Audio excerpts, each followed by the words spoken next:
Okay, folks, I got a crazy scenario for you. A government dystopia to scare you with. One day, we're going to give charities the right to act like police.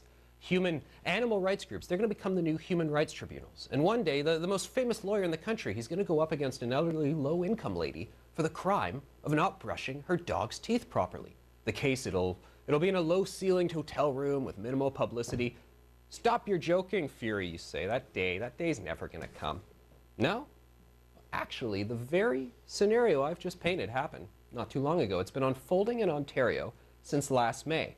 The decision on it was released last week. Acting on an anonymous voicemail complaint, the Ontario Society for the Prevention of Cruelty to Animals went into 64-year-old Jessica Johnson's home, took all her animals to a vet. Then when they found out that, well, only one was ill, and by ill I mean it had gum disease, they gave her a court order. She fought it, saying her charter rights were violated and that they should pay all her costs. Well, the Animal Care Review Board, adjudicating it, sided more or less against her. And that famous lawyer I mentioned, well, that was Clayton Ruby. You remember that guy. He's the guy who tried to take down Toronto Mayor Rob Ford. Jack MacLaren joins us now. He's the MPP for Carleton, Mississippi Mills, and he actually created a bill last year in 2012 that would have gotten the policing powers away from the OSPCA. Fortunately, that bill didn't pass. Jack, so tell me, first of all, what's your response to this whole Johnson scenario in a nutshell? Well, the Johnson case is an absurd example of what's wrong with the OSPCA. We have flawed legislation. We have an organization that's supposed to be looking out for the humane treatment of animals, preventing the cruelty to animals, and they've become infiltrated by animal rights groups who are extremists on that point of view. They're single-issue peoples, PETA and other groups like that. And so the legislation is flawed because basically the enforcement body within the OSPCA, which works within a charity, therefore it's sheltered from any oversight by even the Minister of Correctional Services or any MPP or even the Premier himself. Nobody can go in and tell these folks what to do. There is no body of oversight or accountability.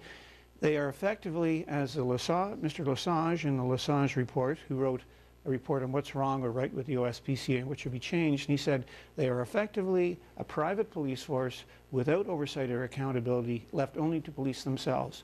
And yet they work within a charity where they must raise money to pay for the operation of the organization, which includes their own wages. We would never have our policemen required to write tickets to pay their own wages, so why are we doing that with the OSPCA? We can fix that, and that's what we tried to do with our private members bill in March of 2011. And we came close, and we thought we had a pretty good idea, and we had big support from people across the province, animal owners and others. And effectively, it took police powers away from the enforcement people of the OSPCA. They've had it for a while, since like 1955? They have. And the organization used to function in I would say, an appropriate manner, because they had good people on the board of directors, good, fair-minded, unbiased, open-minded people whose agenda was to truly look out for the welfare of animals, but also treat people with respect. People in this case being the owners of the animals. Because we have to remember, people must be respected. You know, first we're out to look after animals, but we have to also have due regard for people and their rights, which are enshrined in Canada's Constitution. And so the question for Jessica Johnson was, were her constitutional rights to be free from unreasonable search and seizure, which is Section 8 of the Charter of Rights and Freedoms, were they infringed upon? The Animal Care Review Board, which we've never viewed to be a very credible body and tends not to give us the justice we're looking for, because they're biased towards the OSPCA. This isn't a court. It's important to let people know. It's a tribunal. It's a tribunal created by the government, by the province, not too long ago to hear cases just regarding the OSPCA. Correct, correct. So in the case of Jessica Johnson, she had a 9-day hearing for this tribunal, as you say. It's not a real court. And the OSPCA got Mr. Ruby to come in. He's probably the most expensive lawyer in Eastern Ontario, in Toronto. I understand he could be $10,000 a day, and then he had his assistant with him, which would be another big charge for 9 days. It could have been $200,000 or $300,000. And the crime that Jessica Johnson was potentially guilty of was having a little dog that had tartar on its teeth. Now, I understand they heard about this because of an anonymous complaint to a phone line, a voicemail message. They didn't even speak to the person. What's to stop someone from making a call like that about me or about any of the viewers at home, just a random complaint? Well, Anthony, that's the problem. There's nothing to stop that from happening again and again, and it does across Ontario. So, and the lack of accountability allows for that to happen.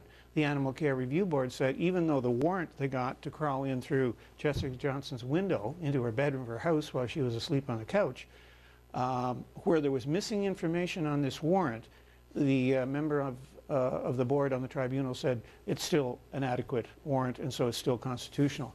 And we differ with that at my office. We think this is very, very wrong, and her rights as a human being in Ontario were, her constitutional rights were infringed upon. Jack, we only have a short bit of time left, but I did notice on their mission statement online, the OSPCA, they do say that in order to obtain enforcement powers, many independent societies affiliated with the OSPCA, they linked up so they could better affect human rights laws and conditions. It seems like they're all joining together so they can take advantage of these laws. Like all these other groups want to get in this association so they can all have the ability to do this. Well, all the groups they're talking about are the animal rights groups, so they're all from one side of the page or one attitude. And this is happening across North America and in fact across the Western world, that animal rights groups are becoming very well funded, very well organized, and very single issue. And that's what's happening here. So now they've infiltrated the OSPCA, and what used to be a good, fair-minded organization has become very biased, very unfair. And you know, you never need oversight and accountability until things go wrong, until you have, right. I'll use the word bad cop, and I don't use that somewhat carefully. But you know, that's why you need oversight and accountability in case there's a bad apple in the barrel. And right now we have a barrel with quite a few bad apples in it.